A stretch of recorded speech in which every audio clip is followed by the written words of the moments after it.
चंद्रमणि शुक्ला जी, आपसे ही शुरुआत करते हुए आप अभी मुक्तेश्वरानंद का विरोध कर रहे हैं। अब 4 शंकराचार्य में से 2 उनके समर्थन में आ गए हैं।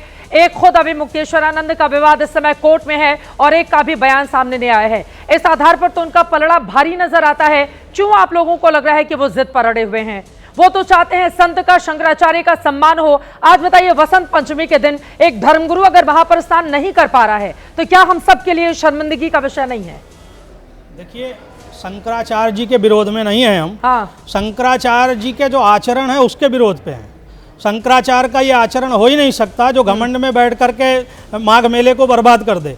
माघ मेला हम लोगों का सबसे बड़ा उत्सव होता है। आप प्रयागराज जाइए, प्रयागराज में सबसे बड़ा पूरे प्रयागराज में इलाहाबाद का देखा जाए तो बहुत बड़ा खराब किया है। आप आचरण में रहिए, देखिए आप भी आचरण में रहिए।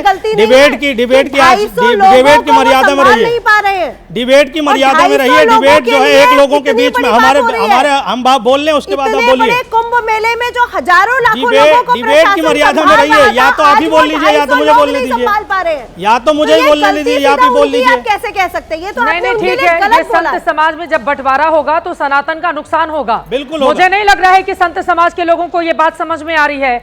आप लोग मौजूदा वक्त में जो नुकसान करके जाएंगे, आगे आने वाली पीढ़ी उसकी भरपाई नहीं कर पाएगी। आचार्य चंद्रमणि जी, आप मुझे बताइए, एक संत चाहता था कि वो जिस तरह की परंपरा रही है जाकर वहां पर स्नान कर दे, तो प्रशासन उनको रोकता है, कहता है आप उतरिए। उसके बाद जाकर नोटिस चस्पा कर दिया जाता है। आप पहले उनकी जमीन देते हैं कि आप यहां पर अपना शिविर लगाइए, बाद में कहा जाता है कि आपका शिविर क्यों नहीं बंद कर दिया जाए। कल आप लोगों से भी प्रमाण मांगने लगेगा प्रशासन। क्या आचार्य चंद्रमणि शुक्ला बताए कि आचार्य हैं या फिर कालनेमी हैं? क्या जाकर बताएंगे आचार्य चंद्रमणि जी? बताइए जरा। बिल्कुल, अगर हमने आचार कर रखा तो हम अपनी डिग्री दिखाएंगे। अगर आचार नहीं कर रखा तो बिना फर्जी आचार करके बैठेंगे तो हम कैसे दिखाएंगे? एक मिनट, आप 1 मिनट बात सुनिए। किसी को बोलने भी दीजिए। ऐसा नहीं बोला जाता, किसी को बोलने भी दीजिए।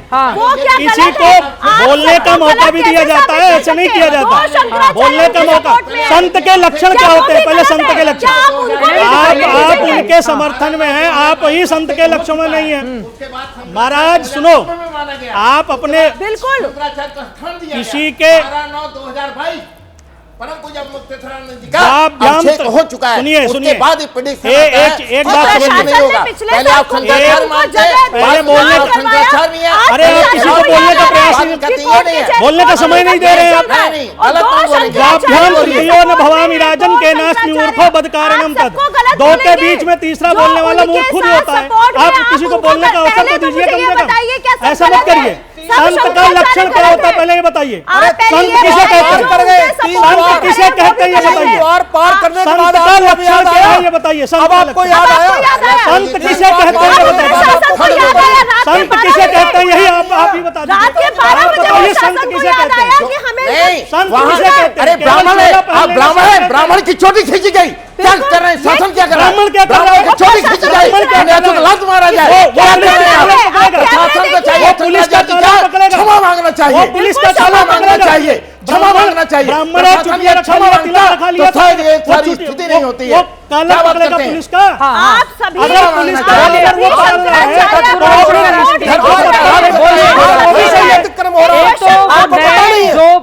जैसा कि यहाँ पर बताया जा रहा है, वो ब्राह्मण जो अभी वेद को सीख रहे हैं, उनके साथ शुरू में इस तरह का बर्ताव किया जाएगा प्रशासन की ओर से।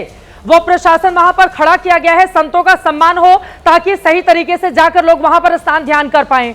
आपने पहले ही अखाड़ा क्षेत्र बना दिया है सदगुरु हरिशंकर आनंद जी, और यहाँ पर संत समाज 2 भागों में बटा हुआ नजर आ रहा है।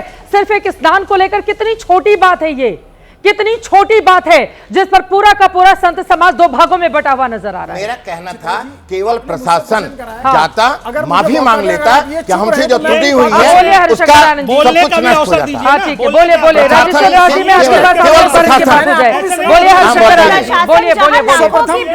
हाँ बोलिए। आज वो 250 की भीड़ नहीं संभाल रहा।